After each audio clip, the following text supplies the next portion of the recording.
오늘은 열왕기상 17장 8절에서부터 24절까지 내용을 우리가 한번 살펴봅니다. 오늘 읽으신 내용은 우리가 너무나도 잘 아는 엘리야 선지자 엘리야와 사르밧 가부, 그리고 그 가부의 아들, 이렇게 세 사람에 대한 내용이죠.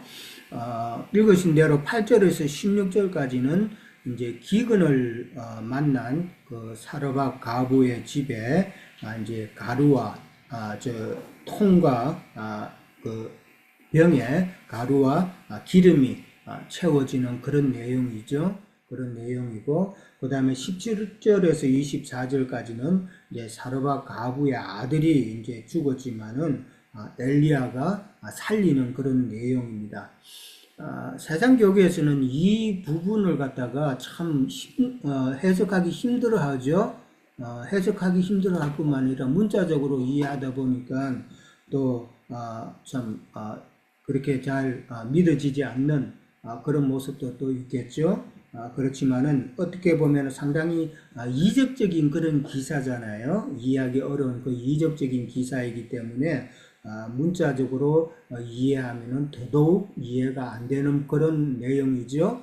그래서 반드시 영적인 이해가 필요한 부분이 바로 오늘 내용이지 않는가 생각을 해봅니다. 8절에서 이제 9절을 가면은 이제 하나님께서 엘리야에게 시돈에 속한 사르밧 지역의 그 가부에게 가서 거기서 머물라라고 말씀하시면서 가부에게 명령하여 네게 음식을 주게 하였다라고 이제 그렇게 하나님께서 말씀을 하십니다. 네게 음식을 주게 하셨다라고 그랬는데 이 그냥 음식 먹으려고 그렇게 그릿 시내가에서부터 시도니까지 그렇게 멀리 가는 건 아니겠죠. 이제 피신하는 거니까 거기서 보살핌을 받는다라는 그런 이야기겠죠.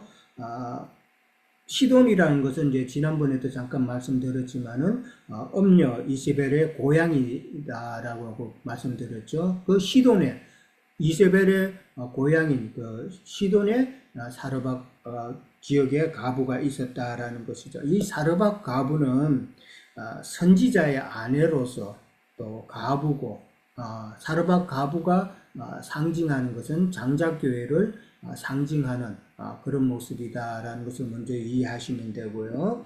그 다음에 이제 하나님께서 그렇게 말씀하시니까 엘리야가 이제 10절과 11절에 보면은 사르밧 지역까지 가죠.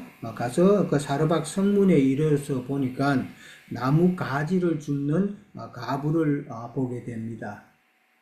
그 가부에게 또한 이제 엘리야가 물 한 그릇을 부탁을 하는 내용이 나오죠. 물 한 그릇을 부탁하고 또 그가 이제 물 가지러 갈 때에 또 올 때 네 손에 떡 한 조각을 가져오라고 그렇게 부탁을 합니다. 물 한 그릇과 그 다음에 떡 한 조각을 갖고 오라는 이야기인데, 이런 장면은 예수님께서 수가성 여인을 만났을 때에 수가성 여인에게 물을 달라고 하는 그런 모습과 같이 연결해서 우리가 생각해 볼 수 있죠. 그 수가성 여인은 참 예수님께서 그렇게 부탁하셨을 때에 참 박하게 행동하지 않았죠. 참 물을 드림으로써 참 예수님께로부터 영원히 목마르지 않는 그런 생수를 얻게 되는 그런 모습이 있었죠. 사르밧 가부도 마찬가지 그런 모습이다라는 것이고, 즉 그렇게 보면은 사르밧 가부나 수가성 여인은 지금으로 보면은 수가성 여인도 그랬고 이 사르밧 가부도 보면은 상당히 지금 영적 기근을 당한 그런 자들의 모습이다라는 것이죠. 영적인 기간을 당한 모습이고, 그 다음에 엘리야 선지자가 이렇게 사르밧 가부 앞에 나타난 것은 수가성 여인에게 나타나셨던 그 예수님의 모습과 같다라고 보면 되겠죠. 선지자 중에 선지자는 바로 예수님이니까 예수님으로 그렇게 이해를 할 수가 있습니다. 그런 말을 했을 때에 참 12절에 가면은 가부가 대답을 하죠. 가부로서는 문자적으로만 이해한다면은 가부로서는 참 어이없는 일이죠. 자기가 이제 먹을 것도 없는 상황에서 또 떡까지 달라고 그러니까 가부가 하는 말이 당신의 하나님 여호와께서 살아계심을 두고 맹세한다라고 하면서 집에 이제는 통에 가루 한 움큼하고 병에 기름 조금밖에는 없다라고 이제 이야기를 합니다. 그러면서 이 마지막 남은 음식 가지고 음식을 만들어 먹고 우리가 죽으려고 한다라고 이제 그렇게 이야기를 합니다. 그러니까 통에 가루 한 움큼밖에 없고 그 다음에 병에 기름 조금밖에 없는 이 상황은 지금 사르밧 가부와 그 아들의 그 갈급한 참 궁핍한 영혼의 상태를 지금 표현하고 있다라고 이해를 하시면 되겠죠. 그러면서 이제 나뭇가지 둘을 주워다가 이제 음식을 만들어 먹으려고 한다라고 그랬는데 음식을 만들려고 그러면 나뭇가지 둘 가지고 되겠어요? 네, 그 불때 보신 분들, 시골에서 불때 보신 분들은 많이 알지만 나뭇가지 두 개 가지고 그 어떻게 불을 붙입니까? 근데 나뭇가지 둘이라고 그랬는데 나뭇가지라는 것은 이제 태워 없어지는 거니까 둘이라고 표현한 것은 사르밧 가부와 그 아들을 두고 표현한 모습이 아닌가 그렇게 생각을 해 봅니다. 그 다음에 이제 그렇게 말했을 때 13절에 가면 엘리야가 또 이제 말씀을 하죠. 두려워 말고 네 말대로 이제 떡을 만들어서 만들되 그 떡을 작은 떡 한 개를 만들어 가지고 내게로 가져오라라고 이제 그렇게 합니다. 그러고 난 다음에 그 후에는 너와 네 아들을 위해서 만들어 먹으라라고 그렇게 이야기를 하죠. 이제 그 후에는 이제 너와 네 아들이 만들어 먹으라고 그랬으니까 여기서 말하는 이 떡이라는 게 물질적인 그런 떡은 아니다라는 것을 우리는 생각해 볼 수가 있겠죠.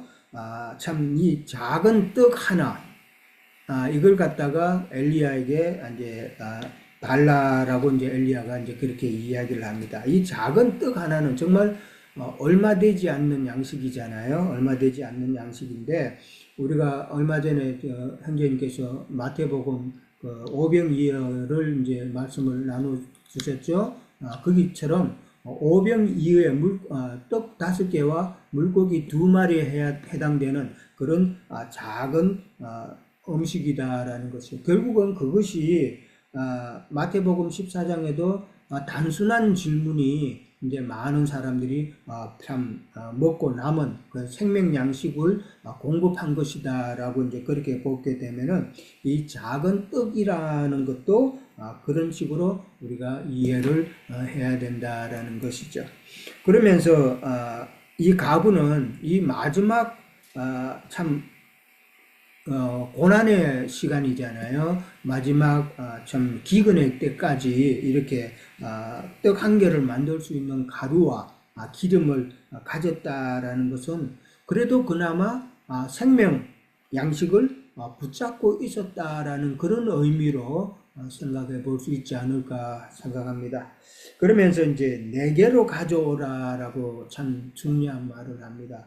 이 엘리야가 그 떡을 먹는다라는 것은 결국은 주님께서 드신다라는 것이죠. 주님께서 드시는 것은 수가성 여인의 그 영혼을 드셨던 것처럼 주님께서 드시는 그 영혼을 드신 것이고 그렇게 생각을 할 수 있죠. 근데 주님 앞에 내놓아야 이제 이게 축사가 되고 참 많은 생명 양식을 공급하게 된다라는 그 사실이죠. 마태복음 14장에서도 제자들에게 예수님께서 그 음식 있는가 확인시키고 내게로 가져오라라고 그랬었죠. 내게로 가져왔을 때에 이제 예수님께서 축사하심으로 참 많은 생명 양식을 공급할 수 있었다라는 것이죠. 그 다음에 이제 14절에서 16절 가면은 참 사르밧 가부가 그래도 엘리야의 말대로 하였더니 통에 가루와 병의 기름이 떨어지지가 않았다라고 나옵니다. 그러니까 이 채워졌다는 거, 이것은 참 마지막 그 교회의 마지막 영적 기근의 때, 환란의 때에 교회의 회복을 지금 이야기하고 있다라고 그렇게 우리가 생각해 볼 수가 있겠죠. 그러면서 14절에 가서는 또 엘리야도 축사를 하죠. 예수님께서 축사하셨듯이 축사하고 난 다음에 통에 가루와 병의 기름이 참 꽉 차는, 그러니까 떨어지지 아니하는 그런 상태까지 간 것은 교회의 회복을 말한다라는 것이고, 그리고 이제 엘리야의 입장에서는 가부와 그 아들이 먹고 죽을 떡을 가지고 이제는 영원한 생명의 떡으로 그렇게 만들어서 공급을 했다라는 것이죠. 마치 모세가 이스라엘 백성들을 광야에서 참 먹을 것을 공급한 것처럼, 그 다음에 예수님의 제자들이 나중에 하나님의 말씀 복음을 가지고 온 이방 땅에 전거한 것처럼 그렇게 공급을 했다라는 것이죠. 그러니까 선지자로서의 그 엘리야는 일단은 먹여야 되는 그런 가르치고 먹여야 되는, 공급해야 되는 그런 목양의 책임을 다한 것이다라고 볼 수가 있죠. 그리고 또 이제 가부 입장에서는 선지자를 공개함으로써 예수님의 공개한 것과 마찬가지죠. 함으로써 그 진리의 양식이 그 영이 참 충만해지는, 채워지는 그런 은혜를 입었다라는 것으로 이제 이해를 해봅니다. 그 다음에 이제 17절에 가면은 2일 후에라고 나옵니다. 2일 후에 이제 가부의 아들이 갑자기 이제 병들어서 죽게 된다라는 이야기죠. 그러니까 2일이라는 것은 참 사르밧 가부에게 진리의 말씀이 이제 임한 거잖아요. 생명 양식이 충만히 채워진 그때에 이제 시련이 온 것이죠. 아들이 죽는 그런 모습인데, 저는 이 건기를 붓는 집 생활을 이렇게 쭉 하면서 그동안에 느낀 것은 참 하나님의 말씀을 깊이 좀 깨달았고 영적인 은혜가 있었을 때는 반드시 얼마 가지 않아서 시험이 오더라는 것이죠. 예, 그 시험이 오는 것을 저는 여러 번 느꼈고 우리 지체들도 그런 것을 좀 느끼는 것을 봤습니다. 그렇게 보면 예수님도 참 하늘로부터 하늘 영광을 받으시고 난 다음에 마귀에게 또 시험을 받으시는 그런 모습도 있죠. 그거 보면은 우리가 진리의 말씀을 깨달았을 때는 그 진리의 말씀이 우리의 생명 양식이 되게 하게끔 하나님께서는 우리에게 시련을 통해서 그렇게 또한 은혜를 주신다라는 것을 이제 많이 느끼게 되는 것이죠. 그 다음에 이제 숨이 끊어졌다라고 이제 그렇게 이야기를 합니다. 이 가부의 아들이 이제 죽었다라는 것은, 가부는 아까도 말씀드렸다시피 장자교회를 상징하는 그런 여인이라고 그랬다면은 장자교회를 예표된 가부의 아들이 죽었다라는 것은 교회가 낳은 아들이 순교했다라는 그런 의미로 우리가 또 연결할 수 있지 않을까. 그리고 나중에 이제 보면은 또 다시 살아났다라고 이제 그렇게 이야기하죠. 그것은 이제 부활을 이야기하는 것이고, 계시록 12장에 보면은 그런 말씀이 나오죠. 해를 입은 한 여자가 낳은 사내 아이가 이제 순교하는 그런 올려갔다라는 그런 표현이 있는데, 이거 올려갔다라는 말은 이제 순교했다라는 그런 의미잖아요. 이게 해를 입은 한 여자라는 것은 해라는 것은 진리와 생명 말씀이고, 한 여자는 장자들의 교회, 그 교회가 낳은 아들 순교자들이죠. 그들이 하나님께 올려갔다, 순교했다라는 그런 의미로 연결해서 우리가 살펴볼 수 있습니다. 그 다음에 이제 18절에 가면은 이제 가부가 이제 또 한탄을 하죠. 가부가 하는 말이 당신이 왜 와가지고 이런 일을 만드느냐, 그리고 나와 더불어 무슨 상관이 있길래 상관이 있기로 내 죄를 생각나게 하고 또 내 아들을 죽게 하려고 내게 오셨나이까, 이런 말을 합니다. 가부는 무슨 상관이냐고 그렇게 이야기를 하죠. 결국은 선지자와 가부의 관계죠. 선지자와 가부의 관계인데 우리가 좀 더 영적으로 해석하면은 예수 그리스도와 교회의 관계잖아요. 예수 그리스도와 교회의 관계인데 예수 그리스도와 교회의 관계는 해야 될 일이 있죠. 예수 그리스도로부터 예수 그리스도와 합하여 영적인 생명의 그 연합을 가져야 된다라는 것이죠. 예. 그 연합이 남자와 아내가 남편과 아내가 결혼을 했으면은 연합이 되어야 되잖아요. 마찬가지로 그리스도와 교회의 관계는 영적인 생명의 연합을 가져야 되는 그런 관계다라는 것이죠. 그러니까 가부의 죄라는 것은 온전한 생명 관계를 갖지 못한 죄죠. 온전한 생명 관계를 갖지 못하여서 이렇게 영적인 기근을 초래한 죄다라고 생각해 볼 수 있지 않을까 그렇게 생각합니다. 그러니까 세상 교계에서는 참 온전한 생명의 관계를 맺지 못하기 때문에 늘 영적 기근을 초래하고 있는 상황에서는 정말 하나님 앞에 지금 죄를 짓고 있다라고 그렇게 우리가 생각해 볼 수가 있겠죠. 그러면서 이제 19절에 가면은 엘리야는 자기가 거처하는 다락에 올라가서 자기 침상에 누웠다고 그랬습니다. 여기 보면은 다락에 올라갔다라고 그랬으니까 엘리야가 거처하는 그 다락, 자기 그 침상이라는 것은 이제 셋째 하늘로 상징된 그리스도의 영이 있는 곳이다라고 그렇게 이제 생각해 볼 수가 있겠죠. 뭐 율법 식양에 의해서 성전에서 볼 때는 대제사장의 방이 해당된다라고 볼 수가 있겠죠. 그러니까 그리스도의 영이 함께하는 그곳에서 이제 누있다라고 그러죠. 그 다음에 이제 20절에서 21절에 가면은 엘리야가 기도하면서 몸을 3번 펴서 엎드렸다라고 그렇게 나옵니다. 그러니까 기도하면서 몸을 3번 펴서 엎드리는 그 상황은 우리가 잘 아는 그 열왕기 하 4장에 보면은 엘리사가 수넴 여인의 아들을 살릴 때도 똑같은 방법을 했죠. 그때는 좀 더 구체적으로 이제 표현을 했죠.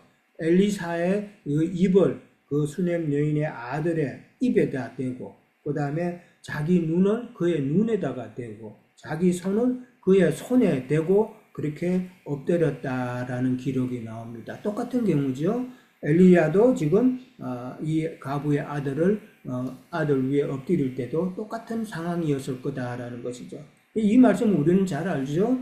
주님의 말씀과 내가 내뱉는 말이 같아야 되잖아요. 다른 복음이 되면 안 되잖아요. 그 다음에 보는 눈도 마찬가지죠. 주님이 바라보는 곳을 나도 바라봐야 되는 것이고, 이게 목적이죠. 소망이죠. 세상 교계에 있는 사람도 엉뚱한 거 바라보잖아요. 그런 이치로 설명할 수가 있고, 그 다음에 행위에도 일치함이 있어야 된다. 어떤 신앙생활을 하는가, 그것도 중요한 것이죠. 그래야만이 참 살아날 수 있다라는 것이죠. 그러니까 지금 엘리야가 기도하면서 엎드려서 그렇게 3번 한다라는 것은 하나님의 생명이 지금 죽은 자들에게 흘러 들어가게 하는 그런 행위다라고 볼 수가 있을 것 같습니다. 그 다음에 이제 22절에 가면 여호와께서 엘리야의 소리를 들으시고 그 아이의 혼이 몸으로 돌아오고 살아났다라고 그렇게 표현을 하고 있습니다. 살아났다라는 이 말은 결국은 순교자가 순교되었던 그 아들이 살아났다라는 게 영적인 부활이지요. 그러니까 육으로는 죽임을 당했으나 영으로는 살아나가지고 참 순교자가 받는 그 상급 새 세계를 상속받아서 참 철장 권세로 새 땅을 치리하는 그런 권세를 받는 것으로 연결해서 우리가 생각해 볼 수 있다라는 것이죠. 그리고 이제 23절에 엘리야가 아이를 안고 다락에서 가부의 방으로 내려갔다라는 표현을 또 쓰죠. 내려가서 아이를 주면서 네 아들이 살았다라고 그렇게 이야기합니다. 다락이라는 것은 아까도 말했던 그리스도의 영이 있는 셋째 하늘로 비유가 된다면은 가부의 방이라는 것은 이제 내려오는 겁니다. 이 땅에 있는 교회의 모임이다라고 그렇게 생각해 볼 수가 있겠죠.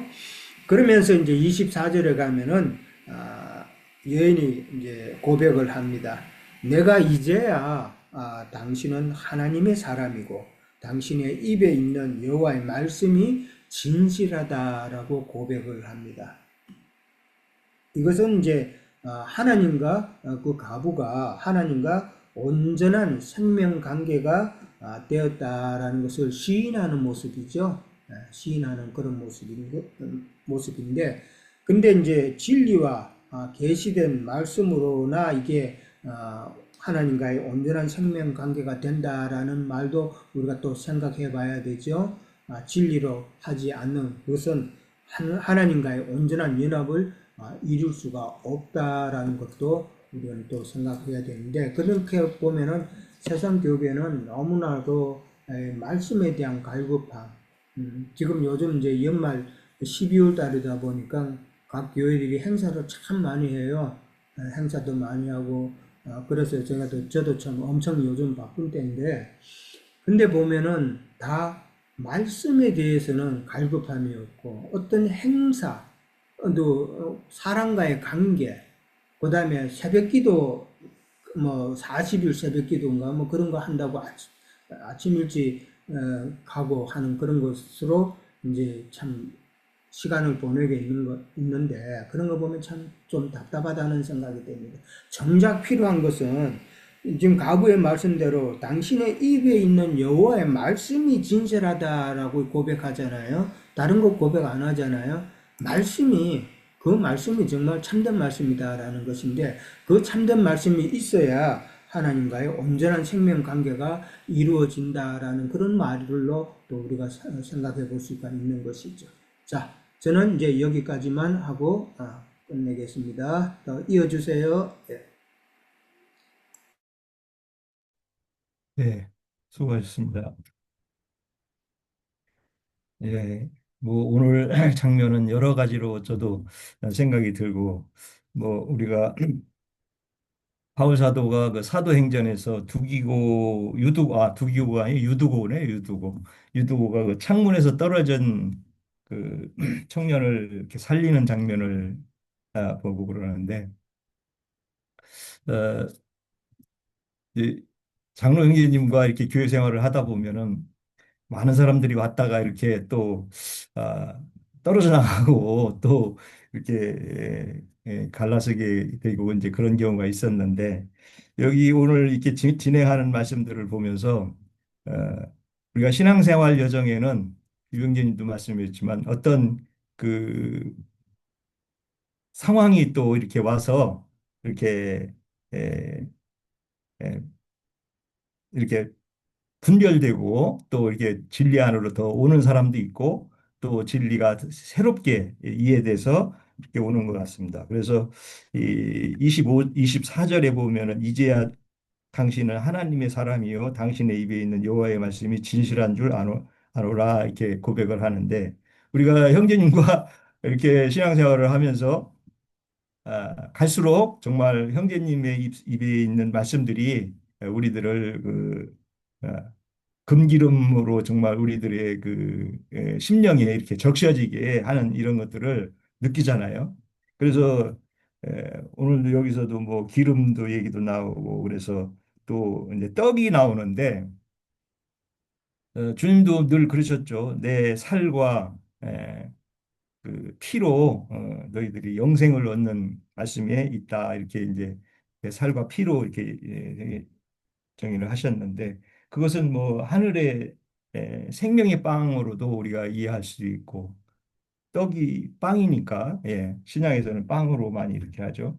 그래서 어, 진리를 찾는 자의 그 자세가 이렇게 과부에게 있었다는 거죠. 그 한 조각의 그래서 선지자인 그 엘리야를 만났을 때 정말 이렇게 그 순응하고 또 거기에 이렇게 엘리야가 주문하는 것을 이렇게 했다는 것 자체가 저는 그 진리를 찾는 사람들의 모습이고 교회라고 봅니다. 그래서 우리가 가룟 유다는 떡을 가지고 자기 길로 갔다 오는 사람도 있고 그 또 떡 한 조각을 가지고 진리를 찾아서 오는 사람들이 있잖아요. 저도 정말 그 한 조각 떡만 가지고 이게 뭘까 이게 뭘까 궁금하던 차에 에, 우리 장로님님 만나서 뭐 계시록이든 창세기든 이렇게 이어져가는 그런 진리에 대한 이렇게 이해가 이렇게 오는 것 같았어요. 정말 어, 어린아이의 빵 한 조각이 질문이라고도 하는데 그 질문을 통해서 여러 그 성경에 있는 것들을 포괄적으로 이해하고 그 단초가 되잖아요. 그 한 조각의 떡이.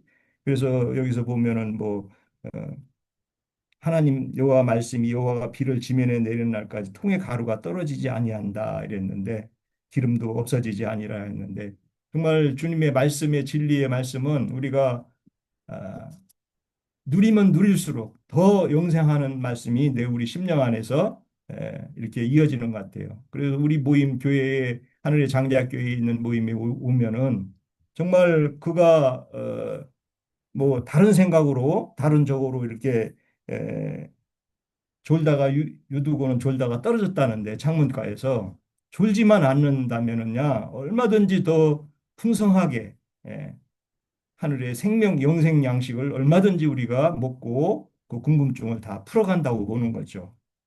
그것은 세상에 있는 빵이나 음식으로 이렇게 비유를 했지만 그것은 하늘에 주시는 영생의 떡이라는 거죠. 영생의 빵이고 그래서 말씀을 통해서 진리들을 우리가 이해하고 또 그것은 곧 다른 우리가 전도로 다른 이렇게 진리를 찾는 자들을 향해서 우리가 열린 마음으로 또 그들에게도 에, 옳은 길로 가게 우리가 이끌 수도 있고 주님의 은혜로 또 어, 받은 자 저는 이제 그 지난 주중에 형제님이 이제 그 뭐 여러 가지 이제 게시물도 올렸는데 보면은 주기도문에서도 에, 내가 용서받은 것 같이 전도하는 우리 대상들도 용서하게 해달라고 하는 그런 그 간절함의 전도자의 자세가 필요하다. 이런 것들이 참 은혜가 됐어요. 제가 용서받은 것 같이 주님의 에, 진리의 말씀으로 또 우리도 그 진리의 말씀을 가지고 다른 전도 대상자들을 향해서 용서해 줄 수 있도록 우리가 기도하는 그런 자세가 우리에게 있다고 봅니다. 그런 의무가 또 있고요. 책임이 있고.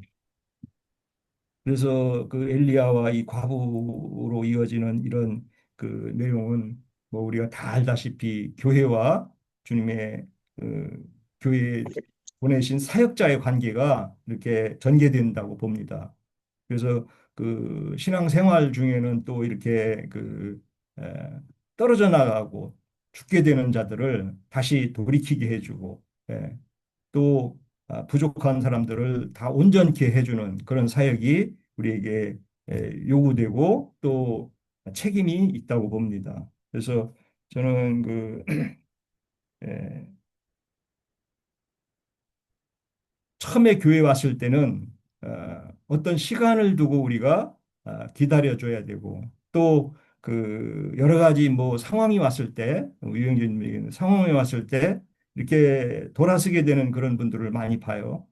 좀 안타깝지만 또 우리가 그분들이 또 다시 회복해서 오는 그 길을 열어주는 것은 또 우리에게도 책임이 있다고 봐요. 그래서 어떤 것을 상황이 그 상황으로만 끝나지 않도록 우리가 늘 열린 마음으로 이렇게 봐야 된다고 보고 또 말씀 안에서는 참 저도 뭐 여러 가지 참 환경이 어려운 조건도 많이 있었지만은 늘 어떤 시험과 바람이 이렇게 오는 것 같아요. 상황이. 그래서 그럴수록이 더 알곡들은 더 안쪽으로 주님의 진리 말씀 안으로 더 자꾸 이렇게 들어간다고 그러는데 그런 것을 역이용해서 바깥으로 나가는 쭉정이 신앙이 아니라 어떤 상황이 올수록 하늘의 신령한 그 주님의 음성 속에서 더 진리를 파고드는 그런 것들이 우리에게 요구된다고 봅니다. 그래서 뭐 어떤 상황은 늘 녹록지 않지만 상황 안에서도 늘 주님이 주시는 그 안위가 우리에게 늘 있어야 되고 또 그 안위로 말미암아 또 표대를 정확하게 보고 분별하는 그런 우리 지체들이 되기를 바랍니다. 그래서 뭐 할 얘기는 많이 있지만 또 다른 지체하고 또 하겠습니다. 네, 마치겠습니다. 예. 그다음에 또 이어주시겠어요? 예. 네, 오늘 그 17장의 말씀은 16장에 보면은 이제 오므리 왕조가 열리면서 북이스라엘 같은 경우는 왕조가 이제 이렇게 급변을 하잖아요. 그러면은 사실은 이제 그렇게 그 반역을 한다든지 하면은 이제 그게 정치적으로도 굉장히 취약하죠. 이제 그렇게 되면 우리도 이제 과거에 이제 80년대 보면 군부 정권이 들어섰을 때 국민들의 관심을 돌리기 위해서 프로야구를 이렇게 창단을 해가지고 사람들을 그런 쪽으로 이렇게 관심을 돌리게 하고 또 올림픽을 유치해가지고 막 그렇게 이제 국민들의 어떤 그런 그 반감을 이렇게 드러내는 어떤 그런 일을 해요. 그 똑같이 이제 오므리 북왕조 같은 경우도 이제 왕조가 이렇게 바뀌게 되면 그 취약하죠. 그래서 이제 실질적으로 자기들의 어떤 그 취약한 정치적인 기반이나 이런 것들을 이제 외부의 어떤 힘을 빌리기 위해서 실질적으로는 시돈의 에빨의 딸을 이렇게 아내로 맞아들이고 그렇게 해서 이제 그들이 섬기는 신, 그렇게 바알신을 이렇게 섬기게 되는 어떤 그런 걸로 인해서 하나님이 이제 그 북이스라엘에 그렇게 가뭄이라는 이런 심판을 이렇게 내리게 되는데 그런데 우리가 여기에서 이제 알아야 될 게 뭐냐면 그 바알 신이 어떤 신인가 하는 것과 지금 어, 여호와 하나님이 어떤 하나님인가를 이렇게 대조시켜서 이야기를 이렇게 전개해 가고 있는 중이에요, 지금. 그럼 바알 신이라는 신은 뭐냐면 비를 다스리고 바람을 다스리고 그리고 이제 풍요를 준다라는 어떤 그런 신이란 말이에요. 그런데 17장에 와서 뭐냐면 너희들이 그렇게 섬기는 바알 신의 실상을 다 이렇게 까발리는 이야기가 17장이에요. 뭐냐? 그렇게 비를 주고 풍요를 준다고 그러는데 지금 너희 땅에 이렇게 가뭄이 들지 않았냐?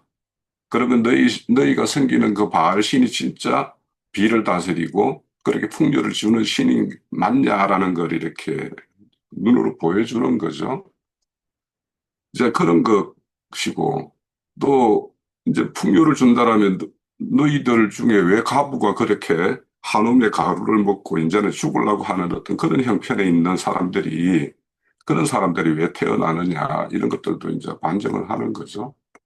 그런데 이제 이야기의 스토리의 어떤 전개 과정을 보면 우선 하나님의 사람 엘리야를 하나님이 여호와 하나님이 어떤 하나님인가를 직접 체험을 시키는 것이 지금 그 엘리야가 그리 시냇가에서 하나님께서 이 가뭄 중에서도 먹이시고 입히시고 이렇게 돌보시는 것 진정 이런 어떤 생명의 양식을 이렇게 공급하고 생명을 보존하는 신은 여호와 하나님이구나 하는 것을 실질적으로 경험시키고 훈련시키는 것이 여기 그리 시냇가에서 한 일이에요.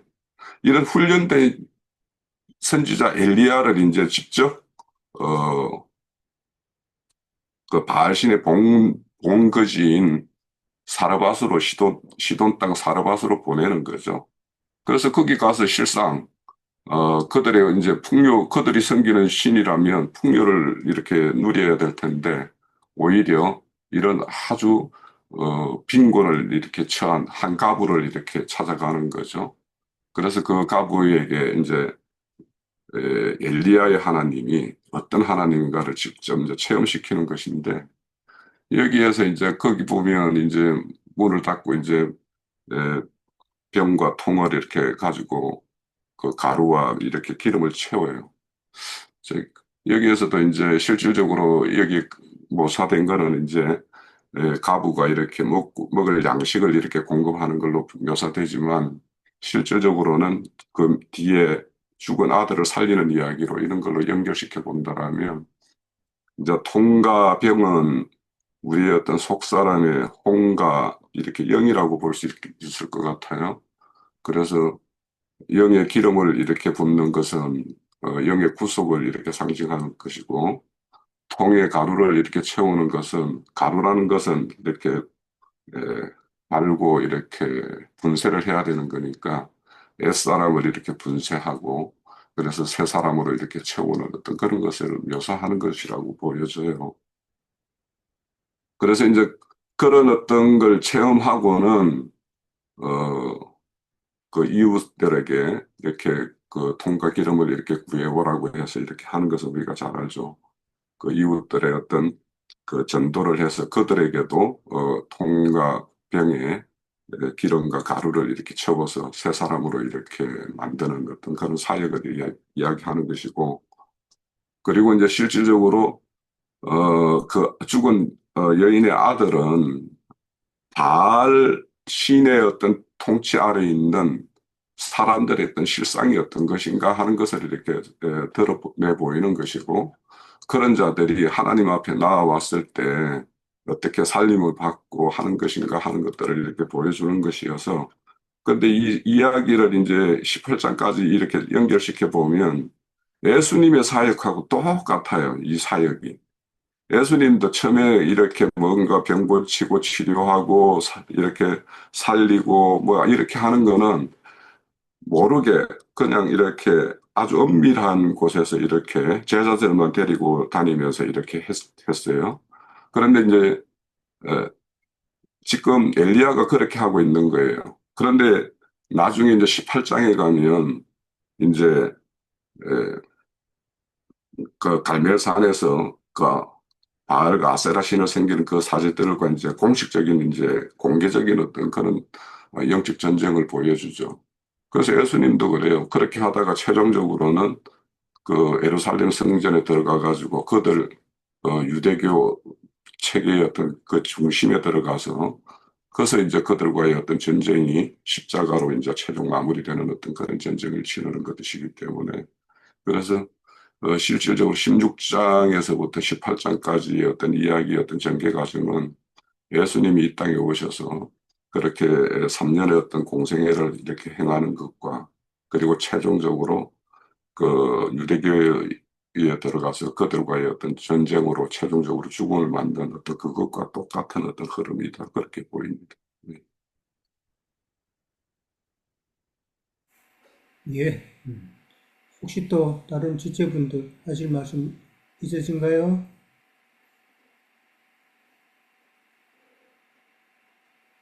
없으세요? 그러면은 네, 장로 형제님 하실 말씀 하시고 마칠까요?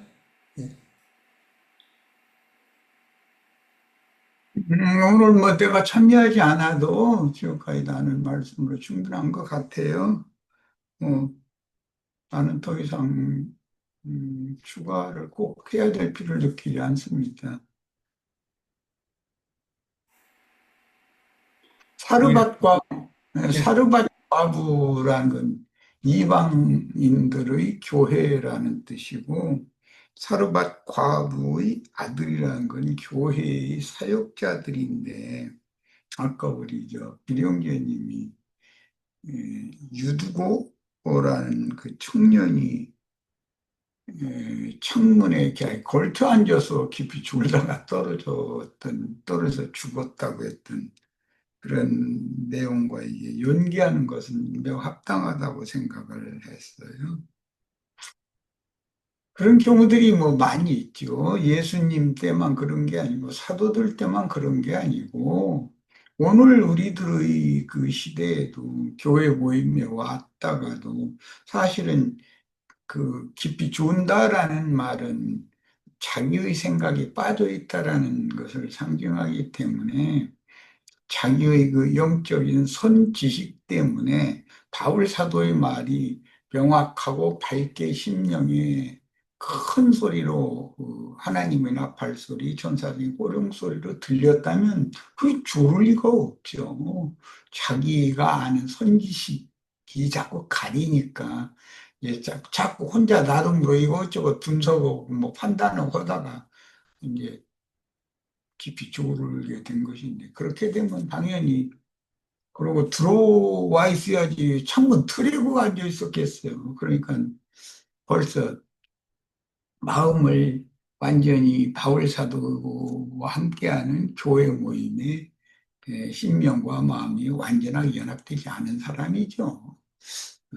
그런 사람들도 많이 이제 우리들 중에도 있을 텐데, 문제는 우리들이 바울 사도가 내려가서 그 사람의 어, 코에 입에 뭘 맞추고서 이제 기도했더니 살아났다 그랬는데 다 예, 회복시켜야죠. 우리 형제 자매님들이 다 그런 일을 지혜롭게 잘 하실 수 있을 거라고 믿습니다. 예, 마칩니다.